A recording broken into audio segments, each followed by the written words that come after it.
శ్రీరామ అది రాసి ఆ రాళ్లను నీటిపై వదిలితే ఆ రాళ్ళు నీటిపై తేలితే అలా కొన్ని రోజుల వ్యవధిలోనే మహేంద్రగిరి నుంచి లంకకి వారధిని నిర్మించారు.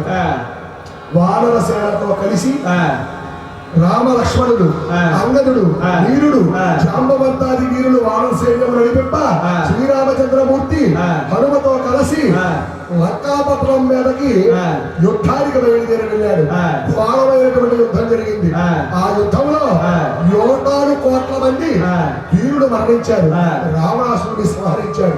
సీతాదేవిని చెరబట్టినటువంటి ఆ రావణ బ్రహ్మని కుక్షిలో బాణాన్ని కొట్టి అతన్ని వధించి నేలకున్నటువంటి రావణ బ్రహ్మకి జ్ఞానోపదేశం చేసి జ్ఞానోదయం కలిగించి సీతాదేవికి అగ్ని పరీక్షలు పెట్టి ఆ సీతాదేవిని తీసుకొచ్చి ఇక్కడ అయోధ్య నగరంలో శ్రీరామ సామ్రాజ్య పట్టాభిషేక మహోత్సవాన్ని నిర్వహించాం. ఈ విధంగా మహోత్తరమైనటువంటి ఎందుకంటే ఒక విషయం క్లుప్తంగా ఈ చరిత్రను చెప్పుకుంటే ఈ సమయం పట్టింది. దీన్ని విశేషీకరించి చెప్పుకోవాలంటే 7 రోజులు పారాయణ కింద చెప్పుకోవాలి. 7 రోజులు పడుతుంది.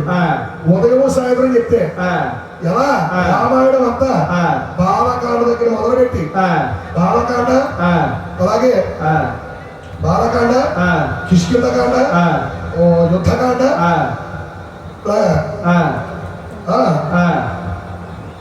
సుందరాకాండ సుందరాకాండ గతంలో చెప్పుకోవడం అంటే సంక్షిప్తం మొత్తం సుందరాకాండ కాకుండా రామాయణం అంతా కూడా సంక్షిప్తంగా చెప్పుకున్నట్టు ఈ రోజు అలా ఈ పారాయణ కానీ ఈ యొక్క అన్ని కాండంలో కూడా రామాయణంలో పారాయణ గ్రంథం ఏదైనా ఉంటే సుందరాకాండ సుందరాకాండ పారాయణ గ్రంథం. మరి ఈ రోజు ఆ పంచముఖ ఆంజనేయ స్వామి యొక్క అనుగ్రహంతో ఆ స్వామి యొక్క దయతో ఈ యొక్క మహత్తరమైన మహాయజ్ఞంలో ఈ కథాగానాన్ని వినిపించే సదవకాశాన్ని మాకు కలిగించినటువంటి సమస్త భక్తజనులకు ముఖ్యంగా ఈ కార్యక్రమాన్ని ఏర్పాటు చేసినటువంటి